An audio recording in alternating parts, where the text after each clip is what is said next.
Your girl's out here eating her cucumbers and steaming her yoni.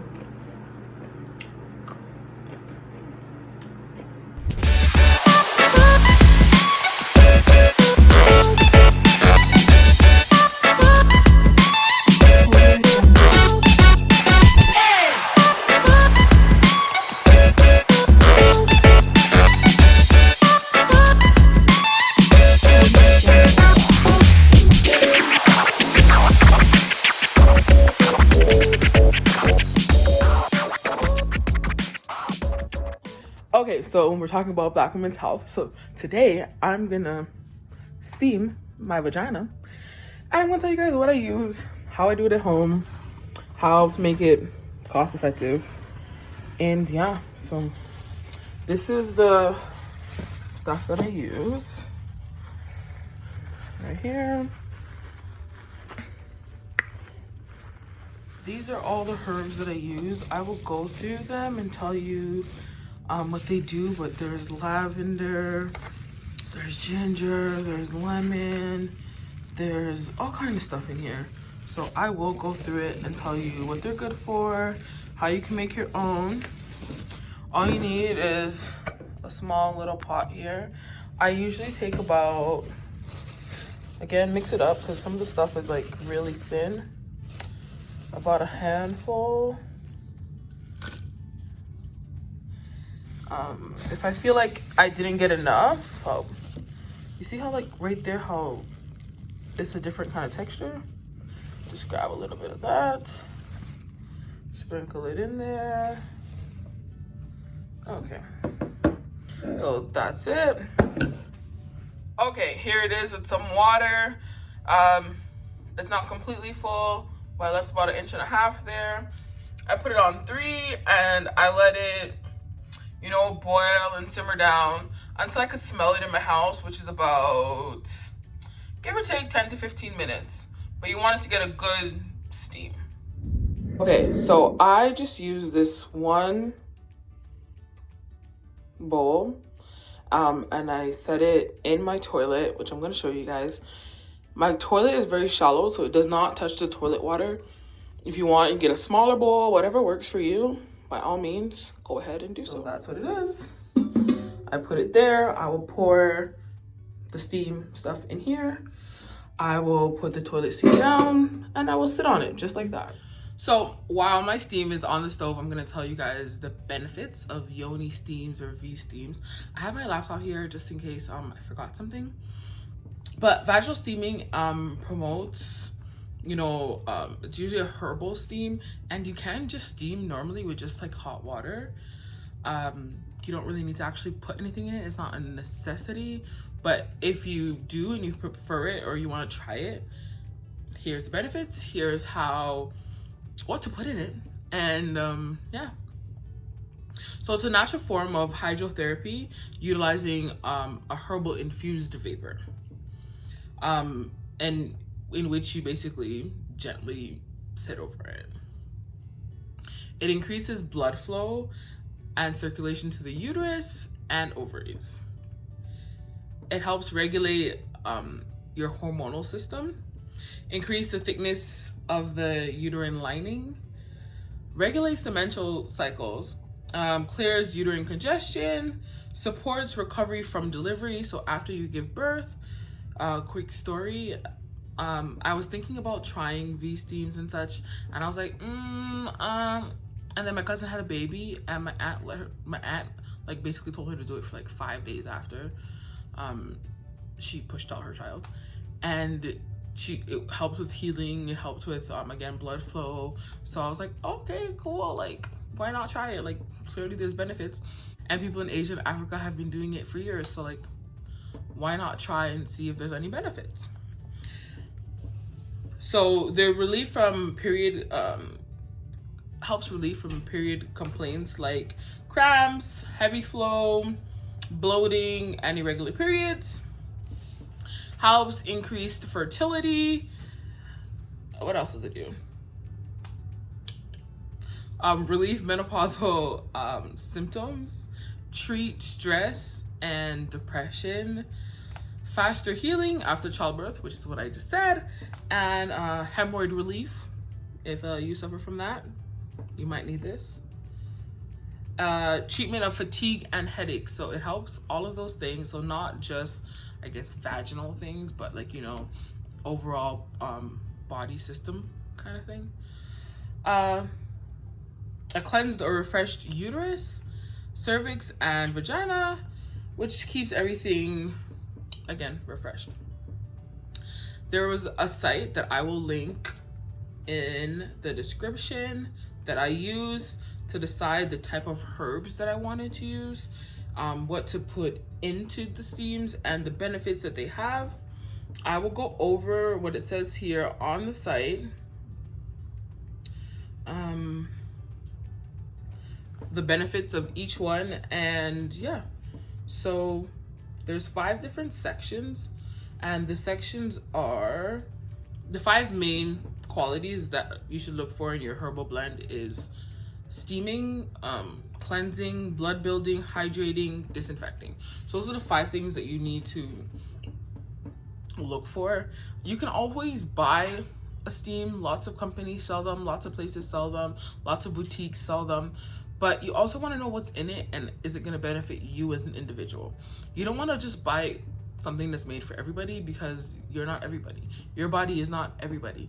So it's good to know what's inside and is it going to benefit you, because you don't want to know that there's a herb in there that is going to extend your period, and your period's already like 45 days, and now it's going to extend it. Like, you want to make sure that whatever you put in is for you and it's going to benefit you in the best way possible. So the first one is cleansing. So a few herbs that help with cleansing is basil, calendula, not sure what that is, but I'm going to search it up. Milk thistle, mother's worth, I have that in mine. Rose, I have that in mind too. Blood building. So mother's worth, again, you'll kind of hear a lot because it's kind of like it helps with everything. It's like that herb that helps with everything. Nettles, oat straw, parsley, raspberry leaf. I have raspberry leaf in mine as well. Raspberry leaf again helps. So all those 5 is blood building, right? Which means is they're rich in nutrients and help the body basically create new blood cells and to support your period, basically. Hydrating is hibiscus, which I have in mine. Lemon balm, I don't have lemon in mine, but I do have like dried orange skin. Yeah. Nettles, Nettles. Oat straw, red clover. Those all help with hydrating. Which blah blah blah. They support the body's ability to properly recycle fluids so that you stay hydrated. Disinfecting. Disinfecting herbs will help with issues of excessive or unusual cervical fluid. And even though we know that, you know, your vagina basically cleans itself and does everything it needs by itself, these are just, you know, it's an enhancement kind of thing. It's just to help. Again, this is under disinfecting, and the options are lavender, which I have in mine, oregano, I have in mine, rosemary, I have in mine, sage, I have, and thyme, I have. So all of those are help with disinfecting. Digestion support is citrus peel. Okay, so like my orange peel actually goes under citrus peel. Lavender, lemon balm, lemongrass, and mint. And with the digestion support, it's just basically what it says here is to aid in gut health. Adding chai and digestion support herbs brings vigor and vitality to the body. So there is that. Again, I will add the website that I used. Right here, it says decrease bleeding. These herbs are known as hemorrhagic. Short cycles where your period comes too early, frequent spotting, and fatigue can be supported by steaming with anti-hemorrhagic herbs. So these are guava leaf, lady's mantle, mugwort, which I have in mine, shepherd's purse, and yarrow root, which I also have. So again, I will attach the website so that you can go over it and you have the list of everything.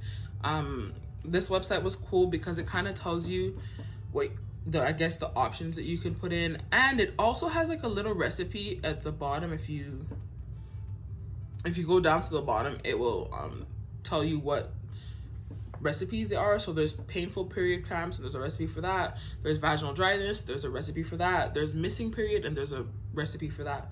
So you can go ahead and visit that site. So what I do is I'm gonna tell you guys that later, but I don't do this all the time. I would say like I do it maybe usually once a month, but I just do it when I feel like I need to do it. If you suffer from really bad cramping, really bad blood flow, then I would recommend doing it before, because it's supposed to help and aid in those things depending on, again, what herbs you have inside.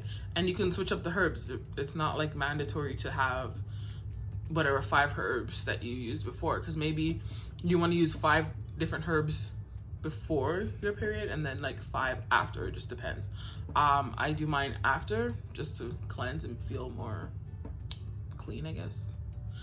It is refreshing. I don't know how to explain that better, but it's very refreshed.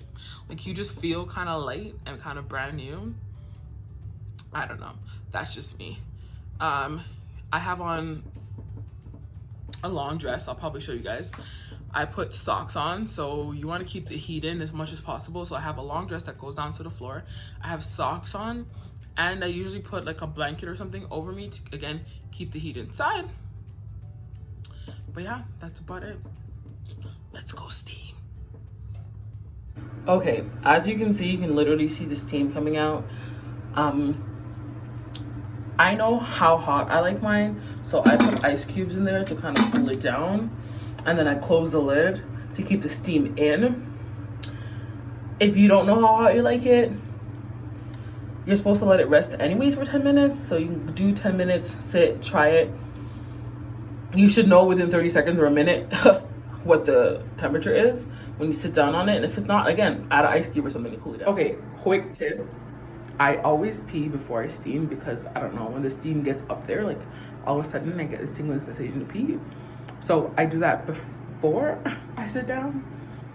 Yeah. Just letting you guys know, that's a quick tip. So, like I said, we're steaming. Again, my dress is down to the floor. I forgot my blanket, but it's not necessary because my dress completely hovers over me. I have my socks on. I usually steam for about 20 to 40 minutes, just depending on how long the steam lasts. During my steam, I don't really go on my phone.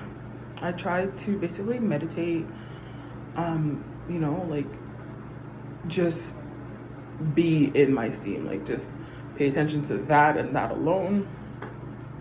And that's about it. I hope you guys enjoyed this video. You know, like, subscribe, share, all that great stuff.